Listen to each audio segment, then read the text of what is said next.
will leben, als ich will.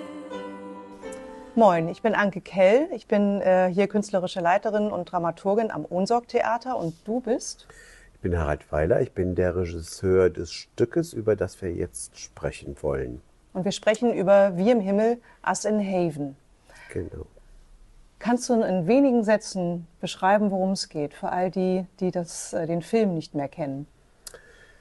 Ja, das kann ich. Also, das Stück handelt von einem Dirigenten, der auf dem Höhepunkt seiner Karriere ist. Der ist so ungefähr 40 Jahre alt, hat an allen großen Konzerthäusern dieser Welt Konzerte gegeben, dirigiert und hat eine unheilbare Krankheit und bricht während eines Konzertes zusammen und entscheidet sich, seine Karriere zu beenden und möchte in sein Heimatdorf zurückfahren und Ruhe finden und nicht mehr dirigieren.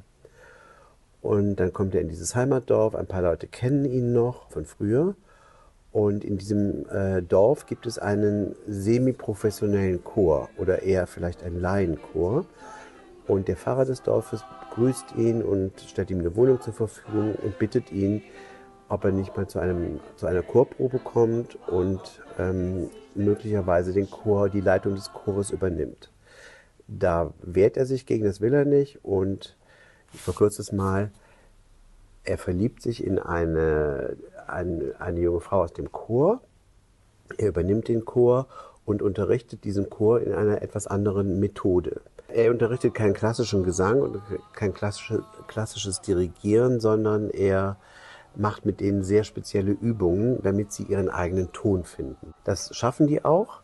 Und als Belohnung werden die nach Wien zu einem Chorwettbewerb eingeladen. Und das ist für sie ein ganz großes Event für die kleine Gemeinde.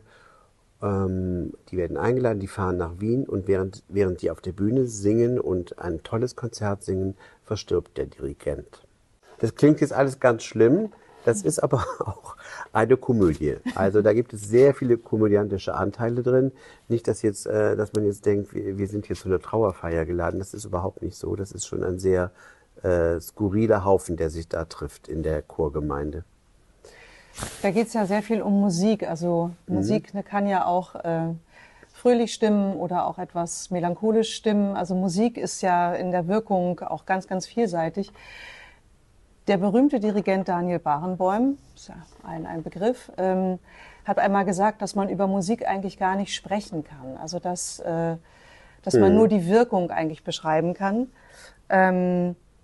Musik hat ja auch eine ganz eigene Sprache, die so nach eigenen Gesetzen funktioniert. Wie würdest du denn Musik beschreiben? Was für Worte würdest du zum Thema Musik finden? Oder glaubst du, dass man Musik beschreiben kann? Also in allen meinen Arbeiten ist Musik ein ganz großer Bestandteil immer. Also in dem Stück hier ist es vorgegeben, aber ich beschreibe das mal so, wenn ich ein Stück inszeniere und das konzipiere, sitze ich nächtelang an meinem Computer und höre Musik, um in so eine Stimmung zu kommen für das Stück. Und ganz oft verwende ich Musik, die überhaupt nicht inhaltlich passt zu dem Stück. Aber was immer passt, ist die Stimmung. Also insofern ist mir der Text oft egal, muss ich leider zugeben. Mir ist immer wichtig, was transportiert wird mit der Musik. Also hat das eine Melancholie, soll eine Aufbruchsstimmung erzählt werden. Die Hälfte des Abends macht die Musik aus, aber die haben wir ausgesucht. Das ist nicht vorgegeben. Also wir haben eine sehr schöne und sehr berührende Musik gefunden für den ganzen Abend. Wir haben ja auch einen Chor sogar noch dazu gecastet. Ja. Einen Statistenchor. Und es gibt neben den Schauspielproben auch noch Chorproben. Also mit dem Ensemble und mit den Chorsängern haben die Chorproben eigentlich die Schauspielproben beeinflusst? Hat man da eine Wechselwirkung gemerkt? Ja, also man hat zum Beispiel gemerkt, wenn wir Chorproben hatten mit allen, also wenn alle Statisten, sage ich jetzt mal, oder alle externen ChorsängerInnen dabei sind und mit unseren Hausschauspielern und Schauspielerinnen. Und danach hatte ich eine szenische Probe, musste ich eigentlich gar nichts mehr machen. Die waren so euphorisiert und so gut drauf, weil diese Musik katapultiert dich ja sehr, sehr, sehr schnell in so eine so ein Glückshormon wird freigesetzt. Und unser musikalischer Leiter Florian Miro hat das wirklich auch ganz toll gemacht. Er hat die wirklich toll zusammengeführt. Wir haben bei dem Extrachor wahnsinnig gute Sänger gefunden. Wir haben da richtig 4 oder 5 Tage Castings für gemacht. Und wir haben da teilweise Musikstudenten gefunden. Also das ist eine tolle Mischung. Und wir haben aber auch sehr gute Sänger im Ensemble. Also die können alle richtig gut singen. Du hast in der Beschreibung des Inhalts auch schon von den Methoden gesprochen, die diese Dirigentenfigur anwendet und von dem eigenen Grundton. Was würdest du darunter verstehen, unter diesem eigenen Grundton, den man hat als Mensch? Naja, also das sagt der Dirigent im Stück, jeder Mensch hat seinen eigenen Grundton. Also ich bin Rheinländer, ich komme aus Köln, ich lebe aber schon lange in Hamburg.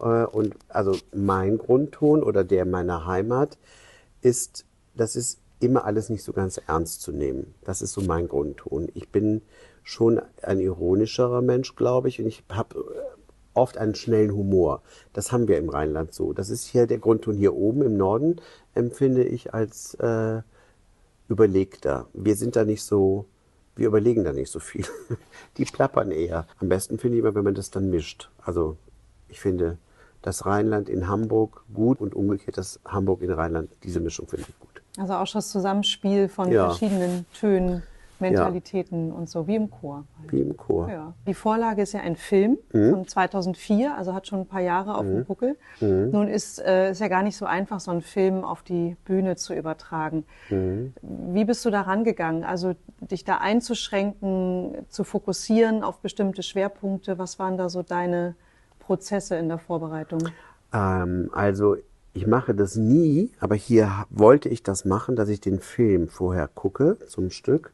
Und das habe ich aber mittendrin abgebrochen, weil ich das so gar nicht erzählen wollte, wie der Film das erzählt. Wir haben dann eine Theatervorlage bekommen, eine Textvorlage. Und dann habe ich die sehr bearbeitet. Also der Film hat teilweise Szenen, die sind 15 Sekunden lang. Das kann man im Theater nicht machen. Da kommt ja kein Rhythmus an so einem Abend zustande. Also habe ich ganz viele Szenen zusammengeführt und habe versucht, einen dramaturgischen Rhythmus zu finden für das Stück und für die Szenen aus der Sicht des Dirigenten, wie der das erlebt. So, das war eigentlich ein bisschen die Aufgabe. Und ich habe die Figuren ein bisschen heutiger gemacht, würde ich sagen. Also der Film, ich weiß nicht, wie lange ist denn der hier? 25 Jahre oder 21 oder sowas. Wir haben es ein bisschen nach heute geholt, also und nicht mehr so. Wir haben so ein bisschen das Angestaubte, ohne das jetzt zu bewerten, aber das haben wir so ein bisschen rausgenommen.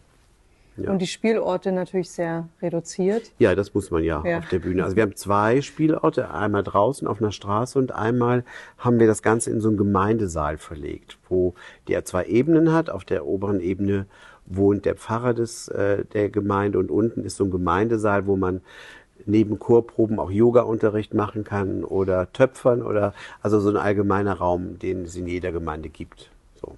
Und das Ganze spielt in Hartstedt, in Nordfriesland. Genau, wir haben es nach Deutschland verlegt. Es spielt ja eigentlich in Schweden. Ja. Ne? Wir haben es nach Hartstedt verlegt. Genau, und da, um so ein bisschen Lokalkolorit zu finden, haben wir das dahin verlegt und da spielt alles. Und in Wien. Die letzte Szene findet ja in Wien statt. Genau. Ja. Ja, danke schön. Bitte für schön. den Einblick. Und ja, wir hoffen, wir haben Sie ein bisschen neugierig gemacht. Wir freuen uns auf Ihren Besuch. Das tun wir. Bis dann. Ciao. Tschüss.